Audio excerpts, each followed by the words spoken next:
माननीय अध्यक्ष जी, आज जब मैं ये 3 विधेयक लेकर आया हूं, उस वक्त आजादी के अमृत महोत्सव का समापन हो रहा है और आजादी के अमृत काल की शुरुआत होने का समय है। 15 अगस्त से आजादी का अमृत महोत्सव समाप्त होगा और 16 अगस्त से आजादी की 75 साल से 100 साल की यात्रा की शुरुआत होगी, जो निश्चित रूप से महान भारत की रचना करेगी। प्रधानमंत्री नरेंद्र मोदी जी ने इस देश के सामने गत 15 अगस्त को लाल किले की प्राचीर से अपना उद्बोधन देते हुए 5 प्रणों को देश की जनता के सामने रखा था। माननीय अध्यक्ष जी, ये 5 प्रण में से एक प्रण था कि हम गुलामी की सभी निशानियों को हम समाप्त कर देंगे, हमारे मन से वो बोझ को दूर करेंगे। माननीय अध्यक्ष जी, आज मैं जो 3 विधेयक एक साथ लेकर आया हूं, वो तीनों विधेयक एक प्रकार से मोदी जी ने जो 5 प्रण लिए हैं उसमें से एक प्रण की अनुपालना करने वाले हैं। माननीय अध्यक्ष जी, ये तीनों विधेयक दंड विधान प्रक्रिया, क्रिमिनल जस्टिस सिस्टम को बेसिक कानून, इसके लिए मूलभूत कानून ये 3 विधेयकों के अंदर है। एक है इंडियन पिनल कोड जो 1860 में बनाया गया, दूसरा है क्रिमिनल प्रोसीजर कोड जो 1898 में बनाया गया और तीसरा है इंडियन एविडेंस एक्ट जो 1872 में बनाया गया। 1860, 1898 और 1872 में अंग्रेजों द्वारा बनाए गए, अंग्रेजों की संसद के द्वारा पारित किए गए ये तीनों कानूनों को समाप्त कर आज हम तीनों नए कानून पुरस्कृत करने के लिए मैं आया हूं। माननीय अध्यक्ष जी, इंडियन पिनल कोड 1860 की जगह भारतीय न्याय संहिता 2023 अब एस्टैब्लिश होगी। क्रिमिनल प्रोसीजर कोड 1898 की जगह भारतीय नागरिक सुरक्षा संहिता प्रस्तावित होगी और इंडियन एविडेंस एक्ट 1872 की जगह भारतीय साक्ष्य अधिनियम 2023 प्रस्तावित होगा। यह कानूनों की जो कानून रिपील होंगे इस तीनों विधेयक से, वो कानूनों की आत्मा जो है, वो कानूनों का मध्य बिंदु है कानून बनाने का, वो अंग्रेज शासन को मजबूत करने की दृष्टि से कानून बनाए गए थे। अंग्रेज शासन की रक्षा करने के लिए कानून बनाए गए थे और उसका उद्देश्य दंड देने का था, न्याय देने का नहीं था। ये दोनों मूलभूत चीजों पर हम परिवर्तन करने जाएंगे। ये तीनों कानूनों को रिप्लेस कर इनकी जगह जो 3 नए कानून बनेंगे, उनकी आत्मा होगी भारत के नागरिकों को संविधान प्रदत्त सारे अधिकार जो मिले हैं इसकी सुरक्षा। ये कानूनों का उद्देश्य किसी को दंड देना नहीं होगा, इस कानूनों का उद्देश्य सबको न्याय देना होगा और न्याय देने की प्रक्रिया में दंड वही होगा जहां अपराध रोकने का बोध खड़ा करने की जरूरत है, अपराध रोकने के लिए एक प्रकार की भावना खड़ी करने की जरूरत है, वही होगा। और मैं ये तीनों कानूनों को आगे मैं बताता हूं, बड़े ध्यान से इस प्रक्रिया में मैं इन्वॉल्व रहा हूं। अध्यक्ष जी, मैं सदन को आश्वस्त कर सकता हूं कि 1860 से लेकर 2023 तक अंग्रेज पार्लियामेंट ने बनाए हुए कानून के आधार पर इस देश की क्रिमिनल जस्टिस सिस्टम चलती रही। इसकी जगह भारतीय आत्मा के साथ ये 3 कानून अब प्रस्तावित होंगे और हमारी क्रिमिनल जस्टिस सिस्टम के अंदर बहुत बड़ा परिवर्तन आएगा। माननीय अध्यक्ष जी, मैं ये बिल स्टैंडिंग कमेटी को भेजने वाला हूं, इसलिए बहुत लंबा नहीं बोलूंगा, मगर इतना जरूर कहना चाहता हूं कि जिन्होंने भी ये कानूनों को पढ़ा होगा, इसकी प्रायोरिटी क्या थी? मानवीय की हत्या से या महिला के साथ दुराचार से बड़ा कोई कानून अपराध नहीं हो सकता, तो इसको 302 नंबर पर स्थान दिया गया। इसके पहले क्या था? राजद्रोह था। इसके पहले क्या था? खजाने की लूट थी। इसके पहले क्या था? शासन के अधिकारी पर हमला था। ये जो अप्रोच है, ये अप्रोच को हम बदल रहे हैं। सबसे पहला चैप्टर इसमें आएगा महिलाओं और बालकों के साथ अपराध, दूसरा चैप्टर आएगा मानव वध और मानव शरीर के साथ जो अपराध होते हैं उसका आएगा। तो हमने शासन की जगह नागरिक को केंद्र में लाने का एक बहुत बड़ा सैद्धांतिक निर्णय कर हम ये कानून लेकर आए हैं। मान्यवर, इस कानून को बनाने के लिए बहुत लंबी प्रक्रिया हमने की है। मोदी जी ने 2019 में ही हम सबका मार्गदर्शन किया था कि अंग्रेजों ने बनाए हुए जितने भी कानून जिस विभाग में है, सभी कानून पर पर्याप्त चर्चा विचारणा और सोच विचार कर इसको आज के समय के अनुरूप और भारतीय समाज के हित में बनाना चाहिए। वहीं से ये प्रक्रिया माननीय अध्यक्ष जी चालू हुई। ढेर सारी कंसल्टेशन की प्रक्रिया इसके लिए हुई है। मान्यवर, मैं आपको बताना चाहता हूं, हर जगह पे व्यापक कंसल्टेशन किया गया है। मैंने अगस्त 2019 में ही देश के सारे हाईकोर्ट चीफ जस्टिस को पत्र लिखा था, सर्वोच्च अदालत के सारे न्यायाधीशों को लिखा था, देश की सारी लॉ यूनिवर्सिटी को पत्र लिखा था। 2020 में थोड़ी बेस बनने के बाद सारे सांसदों को लिखा, सारे मुख्यमंत्रियों को लिखा, सारे राज्यपालों को लिखा, संघ शासित प्रदेश के प्रशासकों को लिखा और ढेर सारे कंसल्टेशन के बाद ये प्रक्रिया आज कानून बनने में सफल हुई है। माननीय अध्यक्ष जी, इसका मुझे बहुत बड़ा संतोष है कि बेस बरुआ समिति, विश्वनाथन समिति, मलिमत समिति, माधव मेनन समिति और गृह मामलों की स्थायी संसदीय समिति 2011, 2005, 2006 इसकी रिपोर्ट 111वीं, 110वीं, 146वीं ये सारी रिपोर्टों का बृहद संकलन कर सभी राज्यपालों, मुख्यमंत्रियों, सभी विधायकों, सभी सांसद और सभी न्यायाधीशों से, हाईकोर्ट से, सुप्रीम कोर्ट से और लॉ यूनिवर्सिटी से आए हुए सारे प्रस्तावों को, सारे सुझावों को कंसीडर कर लाइन बाय लाइन इसको पढ़कर ये विधेयक लेकर मैं आज सदन के सामने उपस्थित हुआ हूं।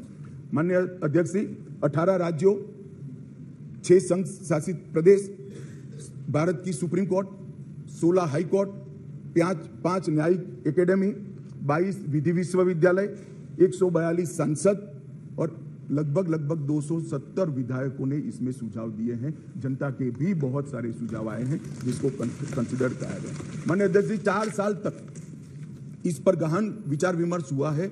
मैं जिसमें उपस्थित हूं, ऐसी 158 बैठकें हमने रिकॉर्ड पर करी है। माननीय अध्यक्ष जी, बाय लाइन इसको हमने पढ़ा है।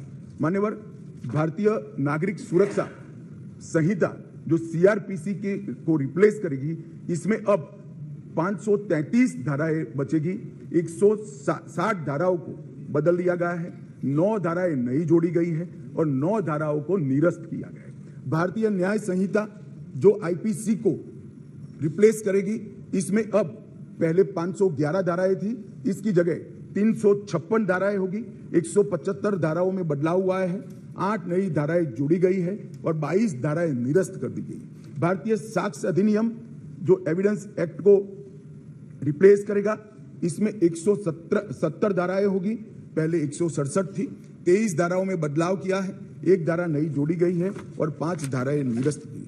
मान्यवर, मैं सदन को बताना चाहता हूं कि तीनों कानूनों में गुलामियों की निशानी से भरे हुए कानून। सबसे पहले तो इसको ब्रिटेन की पार्लियामेंट ने पारित किया था, हमने अडॉप्ट किया था, यहीं से शुरुआत होती। परंतु इसके अलावा आज भी जो कानून आज इससे निरस्त होंगे, जब सदन पारित करेगा तब वो कानूनों के अंदर कुछ शब्द थे मैं जरूर कहना चाहता हूं, जिससे हमें मालूम पड़ेगा कि 75 साल तक हम किस कानूनों के आधार पर क्रिमिनल जस्टिस सिस्टम को चलाए हैं। पार्लियामेंट ऑफ यूनाइटेड किंगडम का जिक्र है, प्रोविंशियल एक्ट का जिक्र है, notification by the crown representative का जिक्र है, लंदन गैजेट का जिक्र है, ज्यूरी और बैरिस्टर का जिक्र है जो हमारे यहाँ कब के चले गए, लाहौर गवर्नमेंट का जिक्र है, कॉमनवेल्थ के प्रस्ताव का जिक्र है, United kingdom of great Britain and Ireland parliament का जिक्र है, हर मेजेस्टी और बाय द प्रिवी काउंसिल, ऐसे हर जगह रेफरेंस दिए हुए हैं। Copies and extracts content in the London gadget, इसके आधार पर एक कानून को बनाया गया है। Possession of the British crown, इसका भी जिक्र आज भी है। Court of justice in England, इसका भी जिक्र 33 से ज्यादा जगहों पे है। हर मेजेस्टी डोमिनियंस का इस अधिनियम के अंदर ढेर सारे जिक्र है। टोटल 475 जगह ये गुलामी की निशानियों को समाप्त कर आज हमने एक नया कानून मान्यवर लेकर आए। माननीय अध्यक्ष जी, इस कानून से हमने नए युग को जोड़ने का भी प्रयास किया है। हमारी क्रिमिनल जस्टिस सिस्टम में बहुत समय लगता है, कानून में कोई कानून की अदालत में जाए तो न्याय इतनी देर से मिलता है कि न्याय का कोई मतलब ही नहीं। लोगों की श्रद्धा उठ गई, कोर्ट में जाने से डर है। मैं गुजरात का कानून मंत्री भी रहा हूं, विधि मंत्री भी रहा हूं। कई लोगों ने मुझे कहा था कि सब पनिशमेंट की कोई जरूरत ही नहीं। मैंने बोला क्यों? कि कोर्ट में जाना इटसेल्फ पनिशमेंट है। इस प्रकार की मानसिकता लोगों के दिमाग में कर गई। हमने इसीलिए आधुनिक से आधुनिक तकनीक को इसके अंदर समाहित करने का निर्णय किया है। माननीय अध्यक्ष जी, दस्तावेजों की परिभाषा का विस्तार कर इलेक्ट्रॉनिक या digital record, email, server longs, computer, smartphone, laptop, SMS, website, locational साक्ष्य, डिवाइस पर उपलब्ध मेल और मैसेजेस, ये सभी को कानूनी वैधता देता है, जिससे अदालतों के अंदर जो कागजों के ढेर लगते हैं, अंबार लगते हैं, वो समाप्त हो जाएंगे। एफआईआर से केस डायरी और केस डायरी से चार्जशीट और चार्जशीट से जजमेंट तक की सारी प्रक्रिया को डिजिटलाइज करने का प्रावधान इस कानून के अंदर मैं लेकर आया हूं। अदालत की सभी कार्यवाही को टेक्नोलॉजी के माध्यम से करने के लिए हम करते हैं। अभी आरोपी की पेशी ही सिर्फ वीडियो कॉन्फ्रेंस से हो सकती है, अब संपूर्ण ट्रायल क्रॉस सहित की वो वीडियो कॉन्फ्रेंस से होगी। शिकायतकर्ता और गवाहों का परीक्षण भी होगा। जांच पड़ताल और मुकदमे में साक्ष्यों का रिकॉर्डिंग जो करना है वो भी होगा। और उच्च न्यायालय के मुकदमे और सभी अपीलीय कार्यवाही भी डिजिटली संभव होगी। माननीय अध्यक्ष जी, बारे में कोई गोता ही न हो जाए, इसलिए हमने नेशनल फॉरेंसिक साइंस यूनिवर्सिटी और देश भर के सारे विद्वानों को, इस विषय के विद्वानों के साथ बैठकर इसकी चर्चा कर टेक्नोलॉजी के एक्सपर्ट के साथ बैठकर उसको बनाया गया है। सर्च और जब्ती के वक्त मान्यवर हमने कई सारे ऐसे प्रावधान किए हैं जिससे निर्दोष नागरिक को फंसाया न जा सके। सर्च और जब्ती के वक्त ढेर सारी ऐसी फरियादें मेरे यहाँ रख दिया गया, मेरे यहाँ था नहीं, पुलिस लेकर आई, रख दिया। अब हमने सर्च और जब्ती में वीडियोग्राफी को कंपलसरी करा है, जो अब वीडियोग्राफी केस का हिस्सा होगी। पुलिस द्वारा ऐसी रिकॉर्डिंग के बिना कोई भी चालान, चार्जशीट रखा जाएगा वो वैध नहीं होगा। हमारा दोष सिद्धि का प्रमाण बहुत कम है। आजादी के 75 साल के बाद भी हम दोष सिद्ध नहीं कर पाते हैं मान्यवर। इसीलिए फॉरेंसिक साइंस को हमने बहुत बढ़ावा देने का काम किया है। देश के प्रधानमंत्री जी ने एक ऐतिहासिक निर्णय लिया है नेशनल फॉरेंसिक साइंस यूनिवर्सिटी बनाने का। मैं इस सदन के माध्यम से पूरे देश को आश्वस्त करना चाहता हूं कि 3 साल के बाद हर साल 33,000, हर साल 33,000 फॉरेंसिक साइंस के एक्सपर्ट और साइंटिस्ट ये इसलिए किया गया कि कानून हम लेकर आने वाले थे मान्यवर। ये कानून में हमने लक्ष्य रखा है कि दोष सिद्धि के प्रमाण को, कन्विक्शन रेशियो को 90% से ऊपर लेकर जाना है, ये हमारा लक्ष्य है। इसलिए हमने एक महत्वपूर्ण प्रावधान किया है कि 7 वर्ष या उससे ऊपर की सजा जिस धाराओं में है वो सभी क्राइम सीन पर फॉरेंसिक टीम की विजिट को हम कंपलसरी कर रहे हैं। और मान्यवर, इसके माध्यम से एक वैज्ञानिक साक्ष्य, एक साइंटिफिक एविडेंस पुलिस के पास होगा, जिसमें कोर्ट में दोषियों को बरी होने की संभावना बहुत कम हो जाएगी। माननीय, ये दोनों चीजें हैं।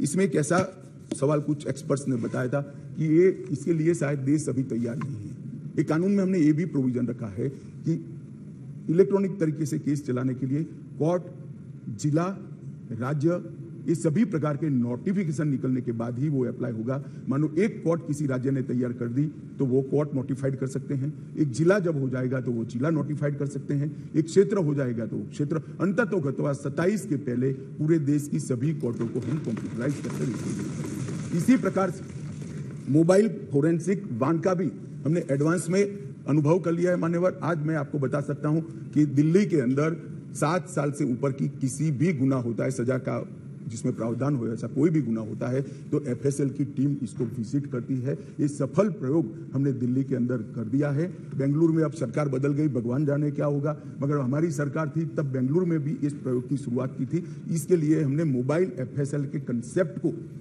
लॉन्च किया है और सफल कंसेप्ट है मान्यवर।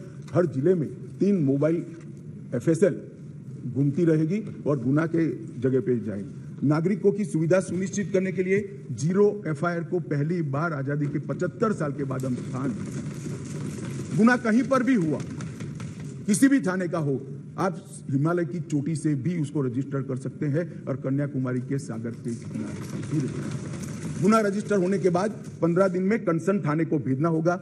EFIR का प्रावधान हम पहली बार जोड़ रहे हैं। हर जिले में और हर थाने में एक ऐसा पुलिस अधिकारी नामित किया जाएगा जिसके परिवारजनों में गिरफ्तारी हुई है, इसको अधिकृत सर्टिफिकेट देना पड़ेगा कि आपके परिजन हमारी कस्टडी में है और इसके लिए अब हम रिस्पॉन्सिबल। कई बार पकड़कर पुलिस 4 दिन तक कोई जवाब नहीं देती है मान्यवर, और वहां पर उनको कोर्ट में जाना है, और इसकी जगह अब वो ऑनलाइन भी सूचना देनी पड़ेगी और व्यक्तिगत सूचना भी देनी पड़ेगी। यौन हिंसा के मामले में पीड़िता का बयान कंपलसरी कर दिया गया है और यौन उत्पीड़न के मामले में बयान का वीडियो रिकॉर्डिंग भी अब कंपलसरी कर दिया है। मान्यवर, पुलिस को 90 दिन में जिसने फरियाद की है इसका स्टेटस देना हमने कंपलसरी कर दिया है। 90 दिन में उसका स्टेटस देना पड़ेगा और हर 15 दिन में फरियादी को अपना स्टेटस भेजना पड़ेगा। 7 वर्ष या उससे अधिक के कारावास का केस अगर विड्रॉ करना है तो पीड़ित को सुने बगैर कोई भी सरकार इसको विड्रॉ नहीं कर पाएगी। ये भी इससे नागरिकों के अधिकारों की रक्षा होगी और इसके अंदर पहली बार हम कम्युनिटी सर्विस को सजा के बारे में भी इंट्रोड्यूस कर रहे हैं मान्यवर। ये प्रैक्टिस में कई जगह पे है, परंतु इसका इंट्रोडक्शन एक्ट से, कानून से अब होगा। मान्यवर, सालों तक केस चलते नहीं है, इसके लिए भी हमने बहुत सारे प्रावधान करे हैं। छोटे मोटे मामलों में समरी ट्रायल का दायरा बढ़ा दिया है। समरी ट्रायल को 20,000 तक की गुनाहों में ले लिया गया है और 3 साल तक की जिसमें सजा है वो सारे समरी ट्रायल से हो जाएंगे। इस एक ही प्रावधान से 40% केसों की सेशन कोर्ट से बाहर होकर नीचे ही समरी ट्रायल से समाप्त हो गए। मान्यवर, आरोप पत्र दायर करने के लिए पुलिस अधिकारी आगे की जांच चालू है, आगे की जांच चालू है, आगे की जांच 6-6 साल अब नहीं कर पाएंगे। हमने तय कर दिया है कि 90 दिन में आरोप पत्र दायर करना ही पड़ेगा और कोर्ट भी उनको और 90 दिन की परिस्थिति देखकर परमिशन दे सकती है। 180 दिन में आपको जांच समाप्त कर ट्रायल के लिए भेज देना पड़ेगा। इससे बहुत बड़ा फर्क होगा। वारंट के मामले में भी हमने काफी सारे बदलाव किए हैं। आरोपी व्यक्ति को आरोप तय करने की नोटिस 60 ही दिन में देने के लिए अब कोर्ट ने बाध्य हो जाएगी। कोर्ट ने चार्ज फ्रेमिंग 60 दिन से ज्यादा लंबा नहीं कर सकती।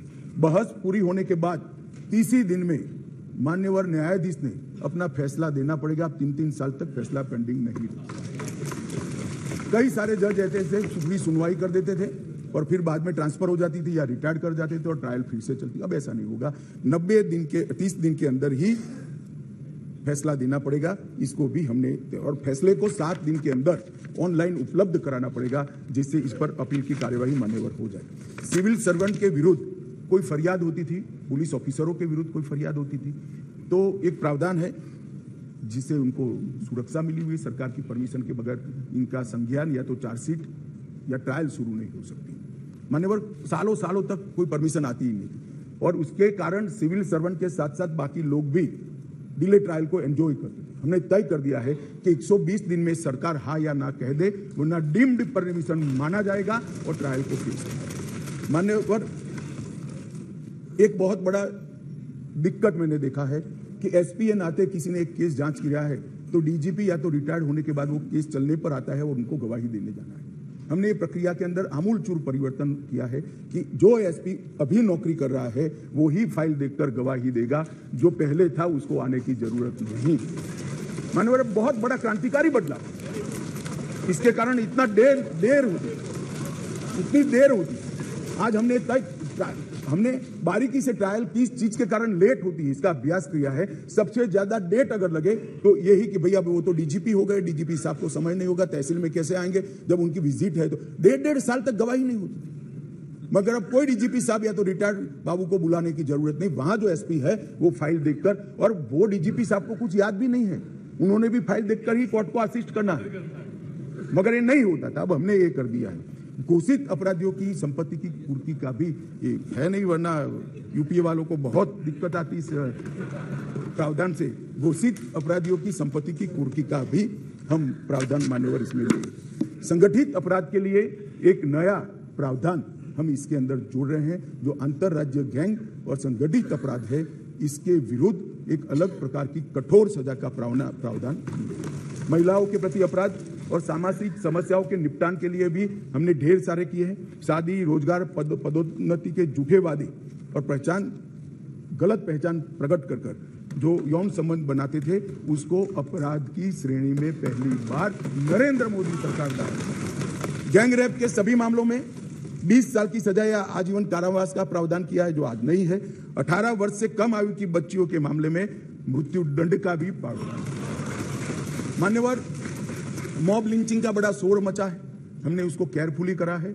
मॉब लिंचिंग के लिए भी 7 साल आजीवन कारावास और मृत्युदंड तीनों का प्रोविजन कर हम प्रावधान मान्यवर लाए। स्नेचिंग के लिए चाहे मोबाइल का हो चाहे महिलाओं की चेन का हो, कोई प्रावधान नहीं था। बहुत सारे लोग छूट जाते थे क्योंकि वो चोरी भी नहीं होती थी, स्नेचिंग का प्रावधान भी नहीं था। अब स्नेचिंग का भी प्रावधान ले मान्यवर। एक 324 इसमें गंभीर चोट के कारण निष्क्रियता की स्थिति हो जाती थी, मानो कोई अपाहिज हो गया, ब्रेन डेड हो गया, मृत्यु नहीं हुई, पूरा पैर कट गया, हाथ कट गया, तो भी 7 साल की सजा थी। और किसी को थोड़ा लगा, रिपेयर होकर 1 सप्ताह में अस्पताल से बाहर आ गया, तो भी 7 साल। हमने दोनों को अलग कर दिया। हमेशा के लिए अपंगता अगर आती है या ब्रेन डेड होता है तो इसकी सजा को 10 साल या तो आजीवन कारावास में बदलना। बच्चों द्वारा अपराध करने वाले व्यक्ति के लिए, बच्चों के साथ अपराध करने वाले व्यक्ति के लिए सजा को बढ़ाया गया है, 7 से 10 साल किया गया है। पहले जुर्माना काफी कम था, अनेक प्रोविजन में जुर्माने को बढ़ाने का भी काम किया है। मान्यवर,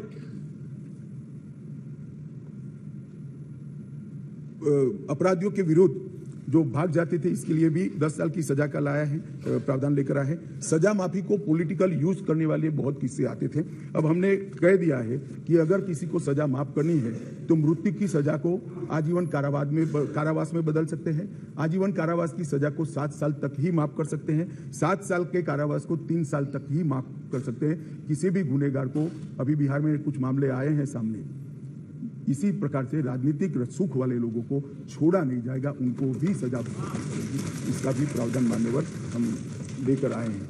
मान्यवर, राजद्रोह पर कि अंग्रेजों ने अपने शासन को बचाने के लिए एक कानून बना था। मैं इस सदन को कहना चाहता हूं, एक ऐतिहासिक निर्णय इस सरकार ने किया है। राजद्रोह को कंप्लीटली हम रिपील कर रहे हैं, कंप्लीटली। यहां लोकतंत्र, सबको बोलने का अधिकार है, राजद्रोह को हम कंप्लीटली रिपील कर रहे हैं मान्यवर।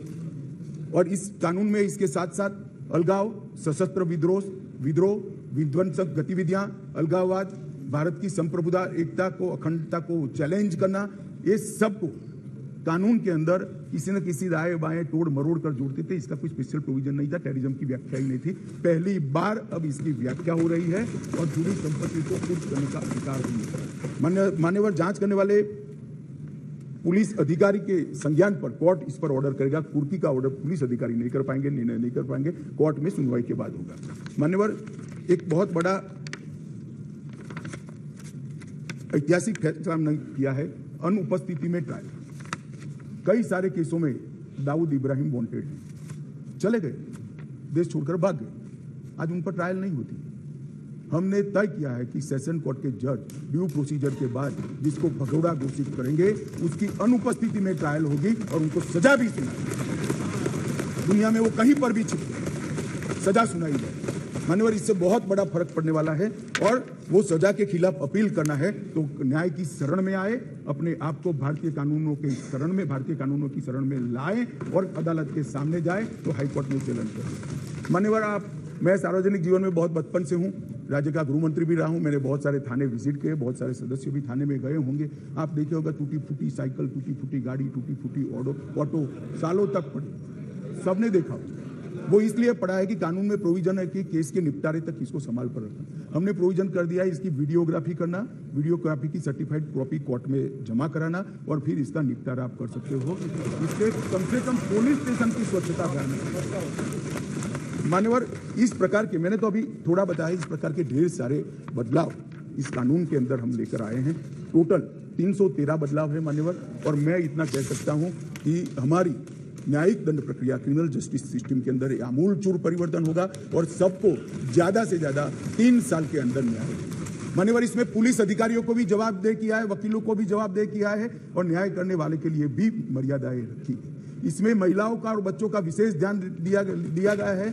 अपराधियों को सजा हो इसकी चिंता की गई है और पुलिस अपने अधिकारों का दुरुपयोग न कर पाए ऐसा भी है। इसके अंदर राजद्रोह जैसे कानूनों को एक और हम निरस्त कर रहे हैं तो दूसरी ओर धोखा देकर महिला का शोषण करने वाले और मॉब लिंचिंग जैसे जघन्य अपराध करने वालों को दंडित करने का भी एक और हमने राजद्रोह को रिपील किया है, दूसरी ओर संगठित अपराध और टेररिज्म पर नकेल कसने का काम भी हमने किया है। मान्यवर, मैं मानता हूं कि तीनों संहिता अपने आप में संपूर्ण है, परिपूर्ण है, परंतु 1807, 1828, 88 और 1878 से कानून प्रचलन में कोई भी व्यक्ति, कोई भी डिपार्टमेंट या कोई भी व्यक्तियों का समूह इसको कंप्लीट नहीं कर सकता। इसलिए मैंने निर्णय किया है मान्यवर कि इस कानून को मैं स्टैंडिंग कमेटी को, गृह विभाग की स्टैंडिंग कमेटी को देना चाहता हूं, जिससे पक्ष विपक्ष सभी संसद सभ्य इस पर अपना, काफी संसद सभ्यों ने दिया है, परंतु इस पर काफी अच्छी सोच विचार हो।